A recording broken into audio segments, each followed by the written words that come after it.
Sir வணக்கம். என் பேர் பால்ராஜ். நான் தான் இந்த படத்தோடைய டைரக்டர், தயாரிப்பாளர், ஹீரோ. இந்த படம் வந்து ஒரு ஃபேமிலி சப்ஜெக்ட் படம்.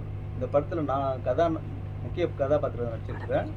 காயத்ரி ரெமா, ஸ்வேதாஸ்ரீ, ரவி மரியா, பசங்க சிவகுமார், அம்பானி சங்கர் இன்னும் பலர் நடிச்சிருக்காங்க. இந்த படம் வந்து ஒரு குடும்பத்தை பற்றிய கதை.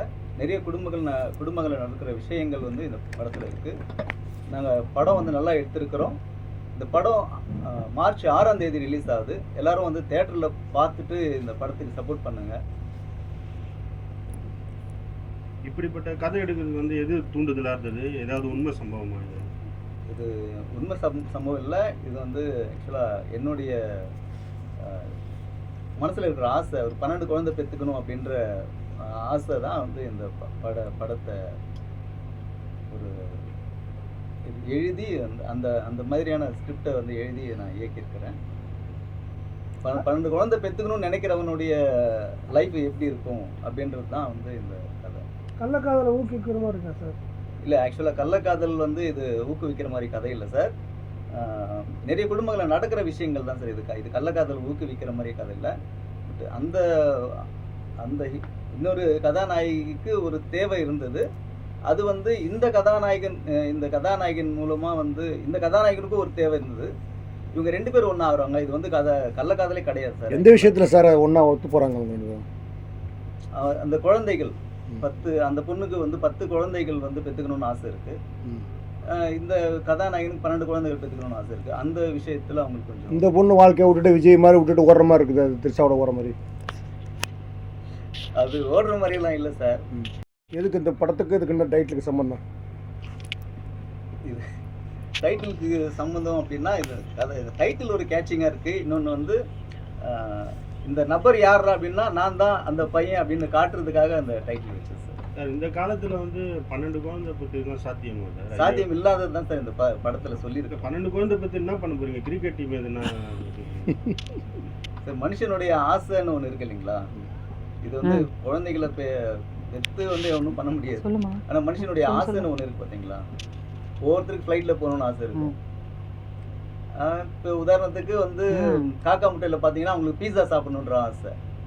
அந்த பீஸா வந்த பிறகு தான் அவங்களுக்கு வந்து இதுக்கு நம்ம ஆயா சுட்ட தோசையே பரவாயில்ல அப்படின்ற மாதிரி நினைப்பு வந்துடும். அது மனுஷனுடைய ஆசை தானே சார்.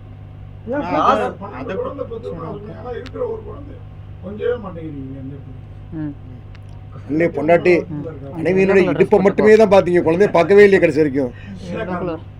இல்லை சார், எந்த கணவனும் வந்து குழந்தைகளை பார்த்துக்கிறது இல்லை சார். எந்த கணவனும் வந்து குழந்தைகளை பார்த்துக்கிறது இல்லை. மனைவிகள் தான் வந்து குழந்தைகளை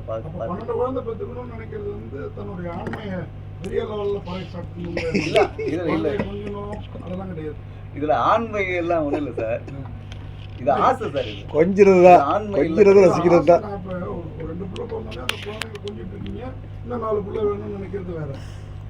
கொஞ்சவே இல்லை. அந்த ஒரு குழந்தை இருக்குது படத்தில் உண்மையாக அந்த குழந்தை ஹோப் பண்ணல சார். ஆக்சுவலாக குழந்தைய தூக்கிட்டு நிறைய டைலாக்ஸ் பேசுகிற மாதிரிலாம் வந்து கதை இருக்குது சார். ஆனால் குழந்தை வந்து ஒத்துழைக்கல சார். அது இந்த குழந்தைய கொஞ்சிற காட்சிகள் நிறைய இருக்குது. நிறைய டைலாக்கே பேச வேண்டிய காட்சிகள்லாம் இருந்தது. பட் அந்த குழந்தைய ஒத்துழைக்கிறதுனால நிறைய வாட்டி தூங்க வச்சே அந்த குழந்தைய வந்து காயத்ரி ரமா யூத்தா காட்டணுன்றதுக்காக இல்லை சார், ஒரு பொறுக்கியா காட்டணுன்றதுக்காக. கார் மெக்கானிக் இல்லைங்களா, அந்த கதாபாத்திரத்துக்கு ஏற்ற மாதிரியான இது. அப்போ மெக்கானிக் ஷீட் வச்சிருக்கவங்க எல்லாருமே இந்த மாதிரி தான் இருப்பாங்களா? அப்படிலாம் இல்லைல்ல சார், அவங்க டீசெண்டானவங்களும் இருக்காங்கல்ல இதில். இல்லை, காரு வந்து ரவுடிங்க வந்து பீஸ் வாங்காமே திருப்பி அனுப்பிடுறீங்க. ஆனால் ஒரு போலீஸ்காரனே போட்டு தள்ளுறீங்களா, அது எப்படி வீரம் வந்துடுது? ஆக்சுவலாக வந்து நமக்கு பாதிப்பு இல்லாத வரைக்கும், நமக்கு ஆபத்து இல்லாத வரைக்கும் வந்து ஒரு மனுஷன் அமைதியாக தான் சார் இருப்பான். அவனுக்கு ஆபத்து வரணும்னு தெரியும் போது தான் அவன் விஸ்வரூபம் வந்து வெளிப்படுத்துவான். காயத்ரி ரமா வந்து எப்படி இந்த கேரக்டர் ஒத்துக்கிச்சு? காயத்ரி ரமாவை ஃபஸ்ட்டு நாங்கள் இந்த செகண்ட் லீடுக்கு தான் கேட்டோம். காயத்ரி ரமா எனக்கு மனைவி கேரக்டர் நல்லா இருக்குது, அதை நான் பண்ணுறேன் அப்படின்னு காயத்ரி ரமா சொல்லியிருக்கேன். ஏன் 2 பேரும் புரிஞ்சுக்காம கல்யாணம் பண்ணி வாழ முடியாது? அப்படி காட்டணும். எப்படி சார்? கல்யாணம் பண்ணி 2 பேரும் புரிஞ்சுக்கிறமா வாழலாம்ல? கல்யாணம் பண்ணுறதுக்கு பண்ணணும்னு நினைக்கும் போது தானே சார் இன்னொரு இடைஞ்சல் வருது. அவங்க கல்யாணம் பண்ணி வாழணும்னு நினைக்கும் போது தான் ஒரு இடைஞ்சல் வருது. சார் இந்த மாதிரி மனைவி ஹோப் பண்ணாதவங்க பொருந்தியால சைட் அடிக்க பார்ப்பாங்க. இல்லை அந்த பொண்ணை வந்து திரும்பி கூட பார்க்கலாம், அந்த பொண்ணு நல்லா தான் இருந்தது, ஏன் அதுக்கு போல இன்னொரு மாற்றான் தோட்டத்து மல்லிகை தான் டேஸ்டாக இருக்கும்ட்டு மாறிட்டீங்களா? இல்லை, மனைவியே ஒத்துழைக்கல, மனைவியுடைய தங்கச்சி எப்படி ஒத்துழைப்பாங்க அப்படின்ற ஒரு ஒரு இது சார். அதான் 6 குழந்தைக்கு சார் இந்த பொண்ணை பற்றி சொல்லுங்கள் சார். செகண்ட் கேரக்டர் பண்ணிச்சு இல்லையா, அந்த பொண்ணை பற்றி சொல்லுங்கள். அந்த பொண்ணை பற்றி சொல்லுங்கள். அந்த பொண்ணை எப்படி தேடி பிடிச்சிங்க? அந்த பொண்ணு சார் நிறைய ஃபோட்டோஸ் வந்துச்சு சார் எனக்கு. இந்த பொண்ணுக்கு கொஞ்சம் ஆப்டாக இருப்பாங்க, நல்லா கரெக்டாக இருப்பாங்க அப்படின்றத இதில் தான் சார் நல்லா நடிச்சிருக்காங்க. ஃபர்ஸ்ட் படமா சார் அவங்க ஃபஸ்ட்டு படம் சார் அவங்க ப்ரெஸ் மீட்லேயும் சொன்னாங்க சில விஷயங்கள் எனக்கு பிடிக்கல ஆனால் வந்து கம்பல் பண்ணுறாங்கன்னு சொல்லிட்டு. எந்த மாதிரி விஷயங்கள் நீங்கள் கம்பல் பண்ணீங்க உங்களுக்கு? இல்லை, முத்த காட்சிகள் வந்து படத்தில் நிறைய இருக்கும் அப்படின்னு நாங்கள் ஃபஸ்ட்டே சொன்னோம். அந்த இதுதான் இந்த பசங்க இவங்கெல்லாம் நடிச்சிருக்காங்க. பசங்க சிவகுமார், இன்னொருத்தர் அம்பானி சங்கர் அம்பானி சங்கர் தான். யாருமே வரலையே, ப்ரொமோஷன் கூப்பிட்டீங்களா? அப்போ கூப்பிட்டேன் சார். நிறைய எல்லாருமே ஷூட்டிங்கில் இருக்குன்னு சொல்கிறேன். ரவிமரியா போர்ஷனுக்குலாம் வசனங்கள் எப்படி சார்? அவராக பேசிட்டாரா, நீங்கள் சொல்லி கொடுத்து பேசினாரு சார்? நாங்கள் சொல்லி கொடுத்தோம். நல்லா இருக்கு சார். நீங்கள் யார்கிட்ட அசிஸ்டண்டாக இருந்தீங்க சார்? நான் யார்கிட்டையும் அசிஸ்டண்ட்டாக இல்லை சார். நான் ஒரு டைரக்ஷன் கோர்ஸ் படித்தேன். நிறைய ஷூட்டிங்ஸ் அனுபவம் பார்த்த அனுபவம் இருக்குது. சொந்த ஊர் சென்னை தான் சார். பிறந்து வளர்ந்தெல்லாம் சென்னை தான் சார். இந்த கதாநாயகி இருந்தாங்களா, ஏன் போயிட்டாங்க அவங்க? செகண்ட் ஹீரோயினியா அவங்க இருந்திருக்கலாமா? உங்களுக்கு பயந்து போயிருக்கலாம் சார். என்ன சார் பண்ண நீங்க ஏதாவது ஏடகடமா கேள்வி கேட்பீங்க அப்படின்னு பயந்து போயிருப்பாங்க சார். அவங்க ஆடியோ லான்ச்சில் வந்து இந்த மாதிரி முட்டை காட்சிலாம் வந்து ஃபஸ்ட்டு சொல்லிட்டு அதுக்கப்புறம் வந்து அதெல்லாம் வந்து நான் கொஞ்சம் ட்ரீட் பண்ணி தான் எடுத்தோம், நான் கிடையாதுன்னு சொன்னாங்க. ஆனால் படத்தில் பார்க்கும்போது அப்படி இல்லையா? அவங்க தானே அது முத்த காய்ச்சலாம் கம்மியாக எடுத்துட்டீங்களா சார் சொல்லணும். அதாவது சார் பயந்து அவங்க போயிட்டாங்களா ஏதாவது? ஆமா, நீங்க ஏதாவது ஏடகடமா கேள்வி கேட்பீங்க அப்படின்னு பயந்து போயிருப்பாங்க. அண்ணா கேட்குறேன். அண்ணா கேளுங்க. சொல்லுங்க சார். உங்களுக்கு சொந்த குரலில் பாடணுங்கிற துணிச்சல் எப்படி இருந்தது? எனக்கு வழக்கமாகவே நான் நிறைய பாட்டு பாடிக்கிட்டே இருப்பேன். எனக்கு ரொம்ப பிடிக்கும் பாட்டு பாடுறது. அதனால ஆனால் சுருதியோட சேரலைங்கிறது உங்களுக்கு தெரியல? தெரியுது சார், சொல்லியிருக்காங்க. அப்பவும் எதுக்கு அந்த லாலா அதாவது ஒன்று பண்ணி பார்த்தா தான் சார் சரியா இருக்கா இல்லையான்னு தெரியும். பண்ணாமல் நம்ம எதுவுமே முடிவு பண்ண முடியாது இல்லைங்களா? ஒன்று பண்ணி பார்த்தா தான் நமக்கு தெரியும் சரி இருக்குது சரி இல்லை அப்படின்றது. பண்ணாமல் நம்ம சரி இருக்கா சரி இல்லைன்னு நம்மளும் ஜட்ஜ் பண்ண முடியாது. இப்போ நான் பாடினதுனால தான் நீங்கள் வந்து சரியில்லைன்னு சொல்லியிருக்கீங்க. நான் பாடலைன்னா உங்களுக்கு தெரியவே தெரியாது இல்லைங்களா? இப்போ எனக்கே வந்து நான் பாடுறது நல்லா இருக்குன்னு நினச்சிட்டு இருப்பேன்.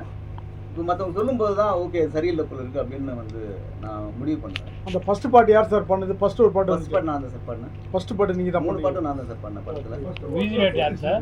மியூசிக் டைரக்டர் விஜய் பிரபு. அந்த ஃபர்ஸ்ட் பாட்டு நல்லா இருக்கு, நல்லா மெலோடியாக நல்லா இருக்கு சார். இந்த படத்தை ஃபேமிலியோட பார்க்கலான்னு சொல்கிறீங்க. வந்து ஃபேமிலியை பற்றி என்ன மெசேஜ் எடுத்துகிட்டு போகணும்னு நினைக்கிறீங்க? என்ன மெசேஜ் நீங்கள் சொல்ல வரீங்க? இந்த படத்தில் வந்து நிறைய குடும்பங்களில் வந்து தன்னுடைய குடிகார கணவனுக்கு வந்து ஒரு பொண்ணை கல்யாணம் பண்ணி கொடுத்தா நல்லா சரியாயிடுவான்னு நினைப்பாங்க.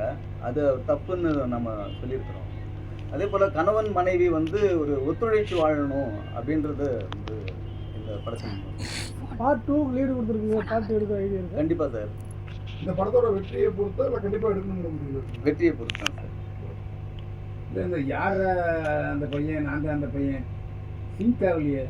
எந்த இடத்துல சிங்க் ஆகல? இல்லை, நான் தான் அந்த பையன் காட்டணும் அப்படின்றதுக்காக டைட்டில் வச்சு. எந்த நான் தான் அந்த பையனா? நீங்கள் கேட்குறீங்களா? இப்போ யார் அந்த பையன் பண்ணுறது? என்ன கேட்குறீங்க? இந்த கதாநாயகன் யாரு அப்படின்னா இந்த கதாநாயகன் நான் தான் அந்த பையன் அப்படின்னு சொல்றேன். படத்திலே தெரியுது நீங்கள் தான் கதாநாயகன்.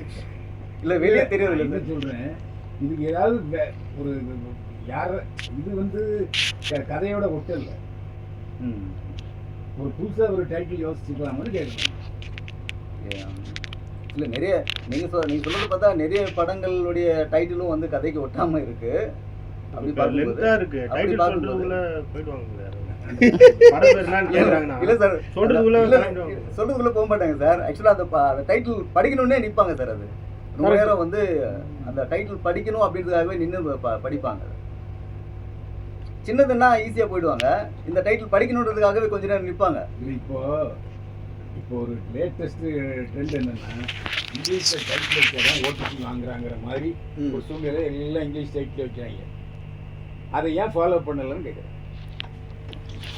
எனக்கு தமிழ் பிடிக்கும், அதனால தமிழில் வச்சுட்டேன். சார் நிஜ வாழ்க்கையில் உங்களுக்கு எத்தனை பிள்ளை சார்? எத்தனை குழந்தைங்க? நிஜ வாழ்க்கையில் எனக்கு 2 குழந்தைங்க. 2 குழந்தைங்க. நிஜ வாழ்க்கையில் நீங்கள் அதிக குழந்தைங்க ஆசைப்படலையா சார்? 6 குழந்தைங்க 8 குழந்தைங்கன்னு? அதுதான் சார், அது இல்லை ஆக்சுவலாக அதுதானே இப்போ சொல்லிடுறோம். யாருமே வந்து சம்மதிக்க மாட்டாங்க. இந்த 12 குழந்தை பெற்றுக்கணும் அப்படின்ற இதுக்கு யாருமே சம்மதிக்க மாட்டாங்க. அது நம்ம சார் இந்த எல்லா படத்தை உங்க ஒய்ஃப் பார்த்துட்டு என்ன சார் சொன்னாங்க? ஒய்ஃப் இல்லை சார், இறந்துட்டாங்க. ஓ அப்படி. அந்த துணிச்சல்ல தான் இதெல்லாம் பண்ணிட்டு இருக்கீங்க. ஒரிஜினல் தொழில் என்னது? ஒரிஜினல் தொழில சார் இது டைலரிங் பிஸ்னஸ்ஸு, அப்புறம் ஃபைனான்ஸ் பண்ணுறேன். திருவள்ளூரா சார்? திருவள்ளூர் மாமியார் வீடு சார். அதாவது பொதுவாக நான் வந்து நிறைய ஏன்னா சொந்த கார் வச்சுருந்தால மெக்கானிக் தெரியும். மெக்கானிக்கிறவங்க வெளியிலேருந்து ரொம்ப டிப்டாப்பாக வருவாங்க. வந்து சட்டையை கழட்டி போட்டு அந்த மெக்கானிக் பெருசு மாறிடுவாங்க. நீங்கள் ஒரு இடத்துல கூட அதை ஃபாலோ பண்ணுவீங்க. அது வந்து பெருசாக இது என்ன சொல்கிறது, ஃபாலோ பண்ணாத காரணம் வந்து இல்லை அது ஆமாவா நான் சொல்கிறது ஆமாவா? ஆமாம் சார், அது கண்டிப்பாக ஃபாலோ பண்ணல. என்ன காரணம்னா எல்லா மெக்கானிக்கும் பார்த்தீங்கன்னா அங்கே இருக்கும்போது அழகாக இருப்பாங்க, ஆயில் இருக்கனால. அதனால் வெளியே வரும்போது டிப்டாக போகிறவங்க போகும்போது சட்டையை கழட்டி போட்டு நான் பார்த்துருக்கேன். அதை நீங்கள் ஒரு இடத்துல கூட அதுவும் இல்லாமல் ஃபுல் செட் வேறு போட்டிருக்கீங்க. எந்த மெக்கானிக்கும் ஃபுல் செட் போட மாட்டாங்க. இல்லை நம்ம அதுக்கு முக்கியத்துவம் கொடுக்கல சார். நீங்கள் சொல்கிறது கரெக்டு. அந்த இதுக்கு வந்து நான் முக்கியத்துவம் கொடுக்கல. காரை கழட்ட கம்மியாக தான் கழட்ட. சரி லவ் இருக்க அந்த பொண்ணு காரை கொடுத்துட்டு போச்சா? கார் கொடுத்தீங்களா இல்லையா? அந்த பொண்ணையே நீங்களும் கொடுத்த மாதிரி அந்த பொண்ணு காரு தேவையில்லை சார், நீங்க நான் தான் தேவை. கணவர் தான் தேவை. என்ன காரணம்னா அதே மாதிரி அந்த செட்ல ஒரு அழுக்கா ஒரு கார் நின்றுட்டே இருந்துச்சு. அது துடைக்க கூட இல்லை. அதை ஏன் விட்டுட்டு போயிட்டேன் ஒருத்தன். அதான் வசக்கடனை விட்டு போயிட்டானே. அதான் அம்மாடி தங்கர் சொல்கிறேன்ல, வாடகை நிறைய இடத்துல அது வந்து நடந்திருக்கு சார். கார் ஷீட்டில் விட்டுட்டு போயிட்டு அது கண்டுக்க மாட்டாங்க. அந்த அது வருஷ கணக்கில் அது மாதிரி நடந்திருக்கு நிறைய இடத்துல. அது ஒரு காட்சியாக வச்சுருக்கோம் சார். சரி ஓகே சார், இந்த படத்தை பற்றி ஷார்ட் ஆகும்னு சொல்லிடுங்க. இந்த யாரா அந்த பையன் நான் தான் அந்த பையன் வந்து ஒரு குடும்ப கதையாக நாங்கள் எடுத்திருக்கிறோம். தயவுசெய்து வந்து தியேட்டரில் பார்த்து ஆதரவு கொடுங்க. இந்த படம் வந்து 6ஆம் தேதி மார்ச் இந்த மாதம் 6ஆம் தேதி வெள்ளிக்கிழமை ரிலீஸ் ஆகுது.